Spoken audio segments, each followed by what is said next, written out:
दोस्तों, हम आपको आज दिखाते हैं एक ऐतिहासिक स्थल, एक ऐसा स्थल जिसे एक आक्रांता ने तोड़ तोड़ करके नष्ट कर दिया। 12वीं शताब्दी में नाम था कुतुबुद्दीन ऐबक, और यह है सूर्य मंदिर जो कोणार्क के सूर्य मंदिर से भी पहले यानी 850वीं सदी में जिसकी स्थापना हुई थी। आप यहीं से इसकी भव्यता और सुंदरता को देख रहे हैं। ग्रेनाइट पत्थरों से जिसका निर्माण हुआ है, और 12वीं सदी में कुतुबुद्दीन ऐबक ने इसे तोड़ा था और इसका काफ़ी भूभाग नष्ट कर दिया गया था, जिसके तोड़े हुए अवशेष को आप देख रहे हैं। आक्रांता की क्रूरता, आक्रांता की नीचता, आक्रांता धर्म के जो मंदिर थे उनको तोड़ने का जो यह एक नीचतापूर्ण अभियान था, उसके अवशेष को आप देख रहे हैं। यह यहाँ गिरा हुआ है। चट्टानें हैं, बड़ी बड़ी चट्टानें हैं, जिसे उठा करके 10-20 लोग भी उठा करके एक स्थान से दूसरे स्थान पर नहीं रख सकते। इधर आप देख रहे हैं, और इधर एक तालाब भी है इस तरफ, जो काफ़ी सूख गया है इस समय। इस सूर्य मंदिर को, जो कोणार्क के सूर्य मंदिर से पहले स्थापित हुआ, और एक ही तरह के दोनों लगते हैं, हम इसके चट्टानों पर चलते हुए आगे बढ़ रहे हैं और शिलाएँ हैं, और हम अब सूर्य मंदिर की तरफ आपको ले चल रहे हैं। आप देखिए, यह जिस सीढ़ी को आप देख रहे हैं, यह भी मंदिर का हिस्सा ही करके नष्ट कर दिया गया। आगे हम बढ़ रहे हैं। यहाँ यद्यपि इस पर आते जाते लोग हैं, लोग बैठते हैं। यह भी आप देख रहे हैं, यहाँ एक 2 शंख के चित्र बनाए गए हैं। काफ़ी खूबसूरत आकृति है, लेकिन अब इसे सीढ़ी के रूप में इसका प्रयोग किया जा रहा है। आगे बढ़िए, और यहाँ भी देखिए, यहाँ की कलाकृति, यह भी शंख जैसा बनाया गया है, ले रखा। इसके भी बोर्ड दिखाते हैं, और हम मंदिर में आपको प्रवेश करा रहे हैं और आपको दिखाते हैं कि किस तरह से राहिल देव बर्मन के नेतृत्व में उनको श्रेय जाता है इसका बनवाने का। आप यह देख रहे हैं, यह संरक्षित स्मारक है। यह स्मारक प्राचीन संस्मारक एवं पुरातत्विक स्थल व अवशेष अधिनियम 1958, प्राचीन संस्मारक एवं पुरातत्व स्थल व अवशेष संशोधन और विधि मान्यकरण अधिनियम 2010 द्वारा संशोधित के अंतर्गत राष्ट्रीय महत्व का घोषित किया गया है। प्राचीन संस्मारक तथा पुरातत्विक स्थल, इसे आप पढ़ लीजिएगा, और मैं इसे डाल देता हूँ उसमें। आप इसे देख रहे हैं। यह कहा गया है कि बगैर किसी अनुमति के यहाँ कोई वह नहीं करेगा, और उसे उसका कारावास भी होगा और जुर्माना भी होगा, दोनों से दंडित किया जाएगा, और अगल बगल कोई खनन नहीं होगा। लेकिन महोबा खनन के मामले में काफ़ी बदनाम है, और यहाँ खनन माफियाओं का वर्चस्व है। यहाँ के एक एसपी को भी भगोड़ा घोषित किया गया है। यह शिलापट आप देख रहे हैं, यह भी उसी के अवशेष हैं जो इस मंदिर को तोड़ा गया है। आप देखिए, बड़ी बड़ी ग्रेनाइट पत्थर की शिलाएं हैं, जिनका अवलोकन आप कर रहे हैं। अब मैं बढ़ते हुए चल रहा हूं और आपको दिखाता हूं कि मंदिर कितना भव्य है, कितना खूबसूरत है। वास्तुकला के हिसाब से किस तरह से कारीगरों ने इसे बनाया था।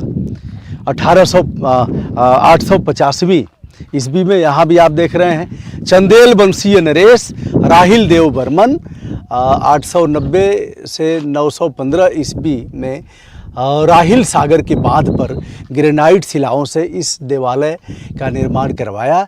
इस मंदिर के गर्भगृह में सूर्य की प्रतिमा प्रतिष्ठित थी। यह मंदिर एक ऊंची जगती पर अलंकृत गढ़नों से युक्त उच्च अधिष्ठापन पर स्थापित है। गर्भगृह के ऊपर नागर शैली का रेखा शिखर निर्मित था, जिसके अवशेष विद्यमान हैं। ऐसा कहा जाता है कि लगभग 12वीं सदी में कुतुबुद्दीन ऐबक ने इस मंदिर को अत्यंत क्षति पहुंचाई थी।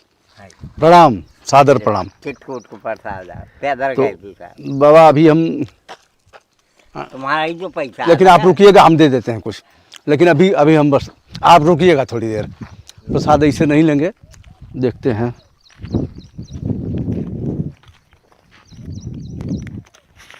हाँ बाबा,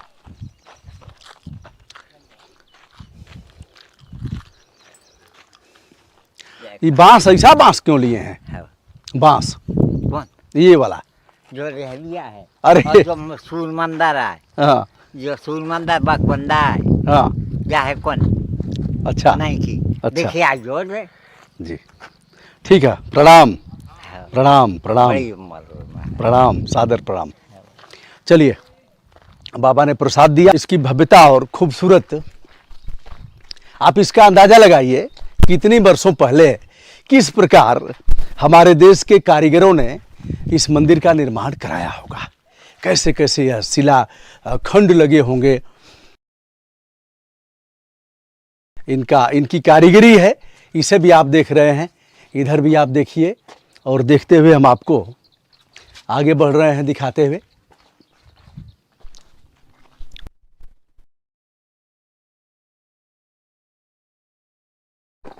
यह अवशेष जिस पर चित्रकारी की गई है, आप त्रिशूल देख रहे हैं, यह त्रिशूल है।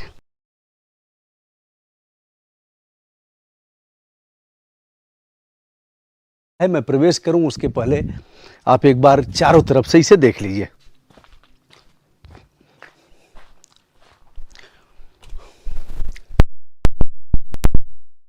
अब देखिए इसकी जो इंजीनियरिंग थी, पहले भाग कुछ निकला हुआ, उसके बाद कुछ ऐसे मतलब पिरामिड के आकार का यह बनाया गया है, इसे आप देख रहे हैं। अब एक बार ऊपर आप देखते हुए आगे बढ़िए।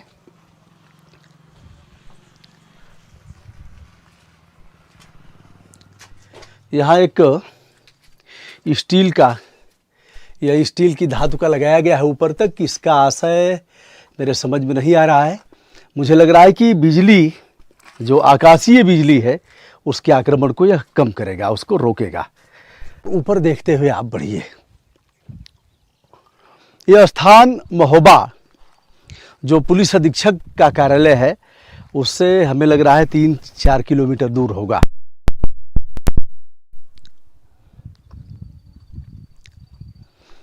इधर सूखे हुए खेत आपको दिख रहे हैं, और यह आक्रांता के निस्तापुर आक्रमण, जो धन की लोलुपता में इसको तोड़ा था कि यहाँ कुछ हमको सोना चांदी हीरे जवाहरात मिलेंगे, तो जिस तरह से सोमनाथ के मंदिर और भी तोड़े गए हैं।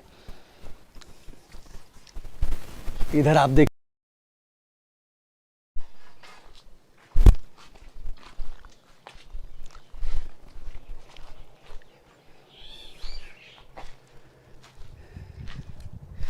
क्या खूबसूरत बनावट है।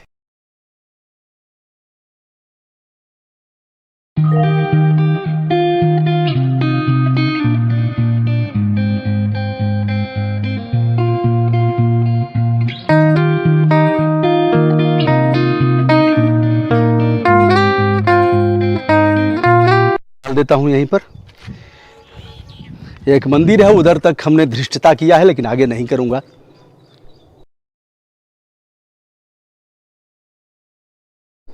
देखिए, इसमें हमने प्रवेश किया और यह सब शिलापट एक पर एक रखे गए हैं। यह इसका गेट है। इधर से भी इसका गेट है, उधर से भी है, इस तरफ भी है, और एक आकार के बनाए गए हैं। अब यहाँ हमने प्रवेश किया, इधर 2 लगाए गए हैं स्तंभ, और ऊपर ऐसे एक शिलापट लगा करके रखा गया है। अब आप इस तरफ गुंबद देखेंगे, यह बाहरी गुंबद है, और उसके ऊपर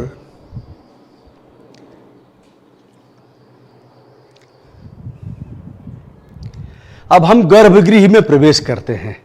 यद्यपि अब वह सूर्य की प्रतिमा, और यह तो मुझे नहीं लग रहा है कि कहीं होगी, लेकिन अब भीतर मैं चल रहा हूं।